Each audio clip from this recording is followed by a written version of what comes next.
लालना दारपूर विधानसभा मतदारसंघामध्ये उभाटा गटाचे राजन साळवी यांचा पराभव झाला। त्यानंतर तिथे महायुतीचे उदय सामंतांचे बंधू ज्येष्ठ बंधू भैया सामंत निवडून गेले। त्यानंतर काहींनी शिवसेनेत प्रवेश केला आणि नुकतेच उद्धव ठाकरे सेनेकडून काही पदाधिकाऱ्यांच्या नियुक्त्या करण्यात आलेल्या आहेत।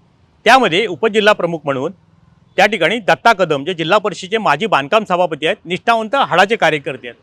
दुसऱ्या बाजूला नुकतेच प्रवेश केलेल्या उल्का विश्वासराव यांना जिल्हा संघटक करण्यात आलं महिला आणि तिसरे तालुक्याला लांजाला सुरेश करंबेळकर यांची नियुक्ती झाली। ही तीन नावं जर आपण पाहिली तर ह्या तीन नावांचा विचार केला तर ही तीन नावं नियुक्ती करण्यामागे अतिशय विचारपूर्वक किंवा निष्ठेचं फळ त्या मंडळींना देण्यात आलंय असं समजतं।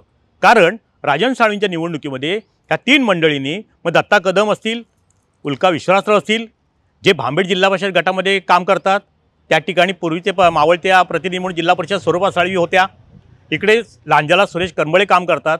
ह्या मंडळींनी अतिशय चांगल्या प्रकारे शिवसेनेचं निष्ठेने काम केलं आणि त्यामुळे त्यांना कुठेतरी त्याची पोचपावती मिळाली।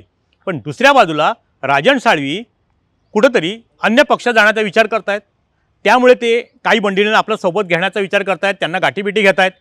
परंतु ह्या मंडळींना सुद्धा राजन साळवी मिळालेल्या माहितीप्रमाणे त्यांनी गाठभेट घेतली होती, पण ह्या मंडळींनी सांगितलं नाही आम्ही तुमच्यासोबत जाणार नाही, आम्ही ज्या पक्षात आहोत त्या पक्षात आम्ही काम करणार।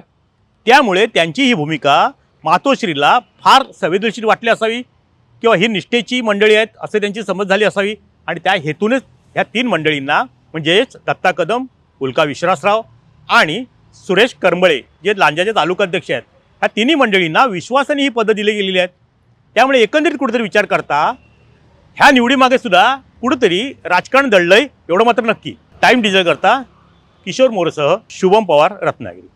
टाइम्स डिजिटलला लाईक करा, शेअर करा, सबस्क्राईब करा आणि बेल आयकॉन दाबायला विसरू नका।